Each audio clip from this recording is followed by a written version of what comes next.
Thank you very much. We're running out of time, but we'll have some time for questions. I always tell you that you're a domestic type of industry, so it's always we are international, but you are domestic. But I'm surprised to see, and I'm happy to see that from the Federation and the Association, and then to see how passionate you are. I think that I see that you say that in the next 2 years, the goal for the Federation is to export 2 million tons of flour wheat. And the question is, how are you planning to achieve this? And what do you need to make this happen? Because based on everything you showed, the added value and the creation of jobs, of course, I mean, this will be a fantastic opportunity. So I think it's a great challenge, but my question is how you're planning to achieve this. Thank you, Luis, for your compliment. Well, so the thing is that we were planning to move all of the milling facilities to Turkey, and I did not get to include that in my presentation. But I think that this is feasible, and over the last few years, we've been setting a committing or a consortium of over 60, almost 60 companies that export together.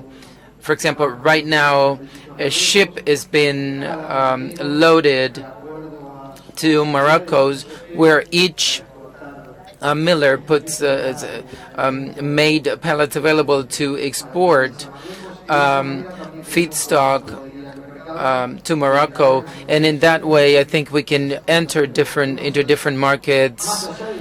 Besides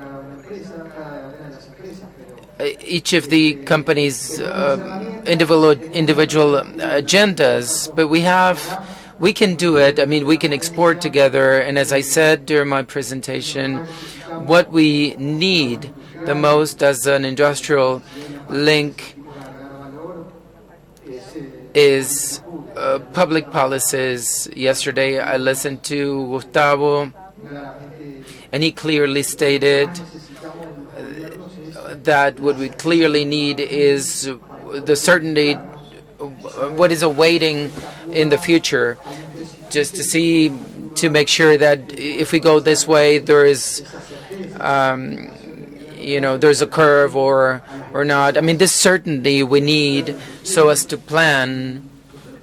And we have, I mean, our business people in the sector are really willing to invest. I mean, of course, investment come from abroad, but we do have in our domestic industry a cluster of companies that are willing to continue advancing and making investments, and I think that's the way to go. It's the convergence of the public and private sectors, and then making the way or paving the way for it to happen. Or Juan, your presentation was really clear with everything you discussed about dry pasta.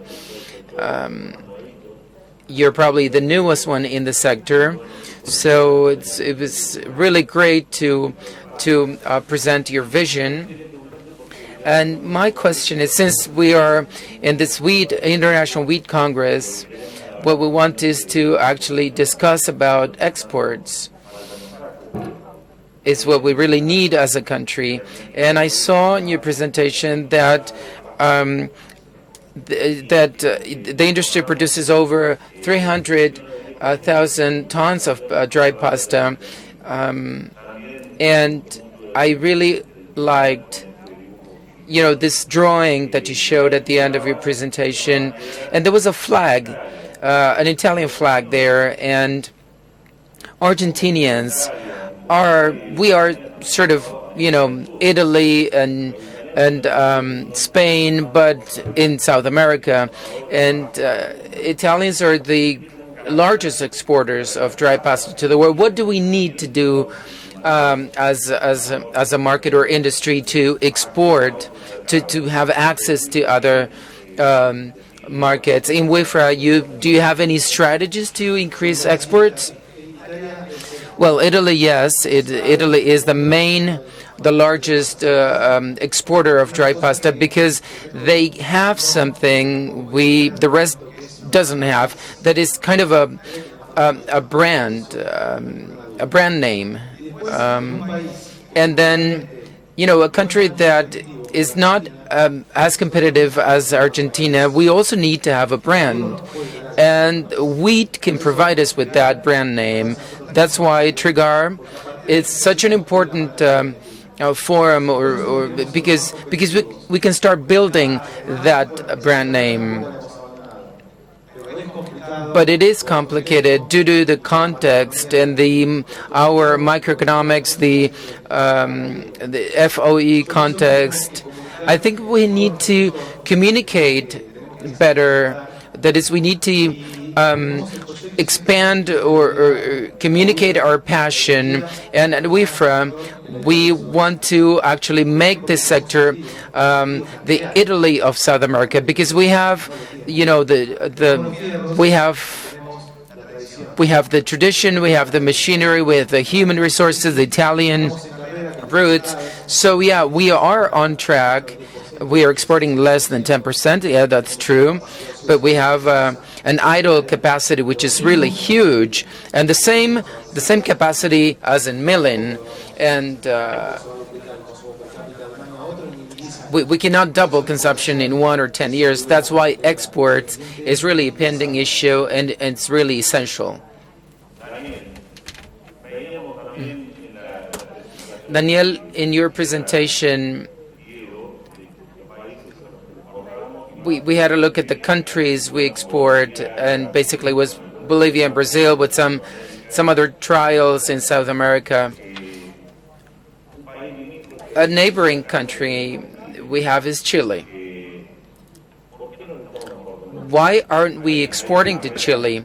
Are there any tax barriers, tariff barriers? What's the reason why we're close? We have mills in the center of the country. The geographic location, seems to be so positive.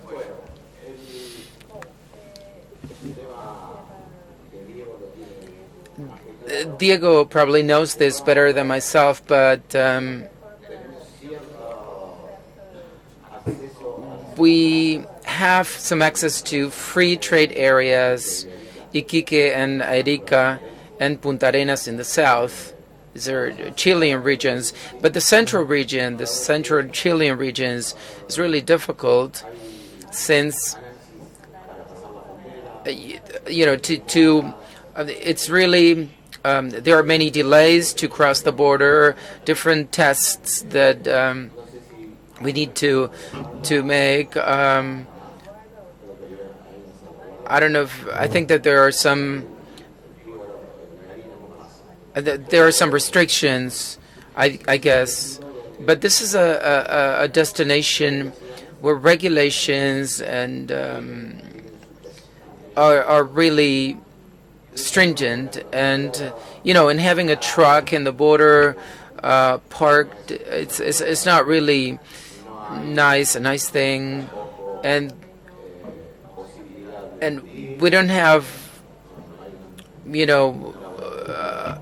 opportunities to discuss, or maybe a third-party lab we can resort to when disputes arise. It's a logical destination, but yeah, it's kind of it poses some difficulties.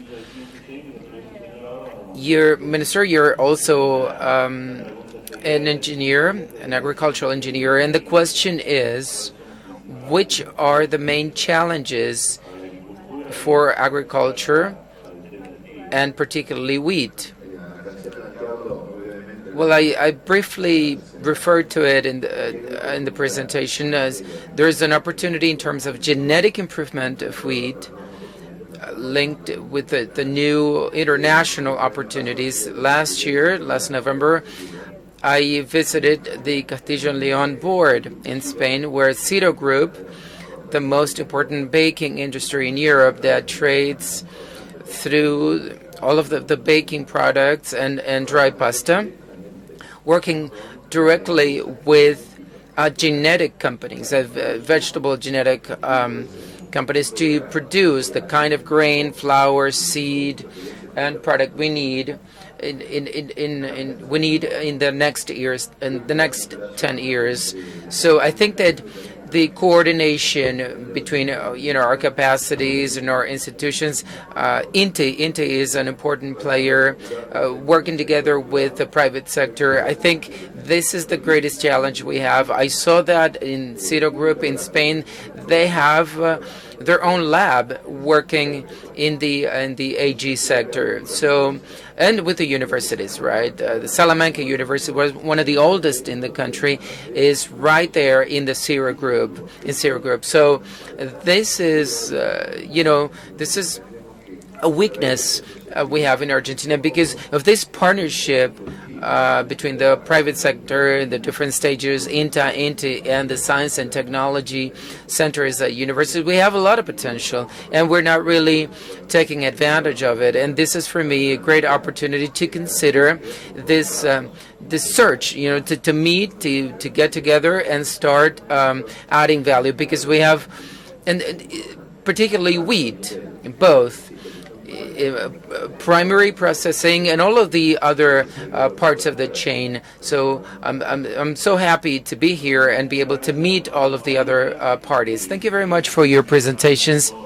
I think we were able to meet the requirements of TrigAR because we just focused on wheat or the product from the farm, but we also wanted to consider, secondary processing stages. So thank you very much for your participation.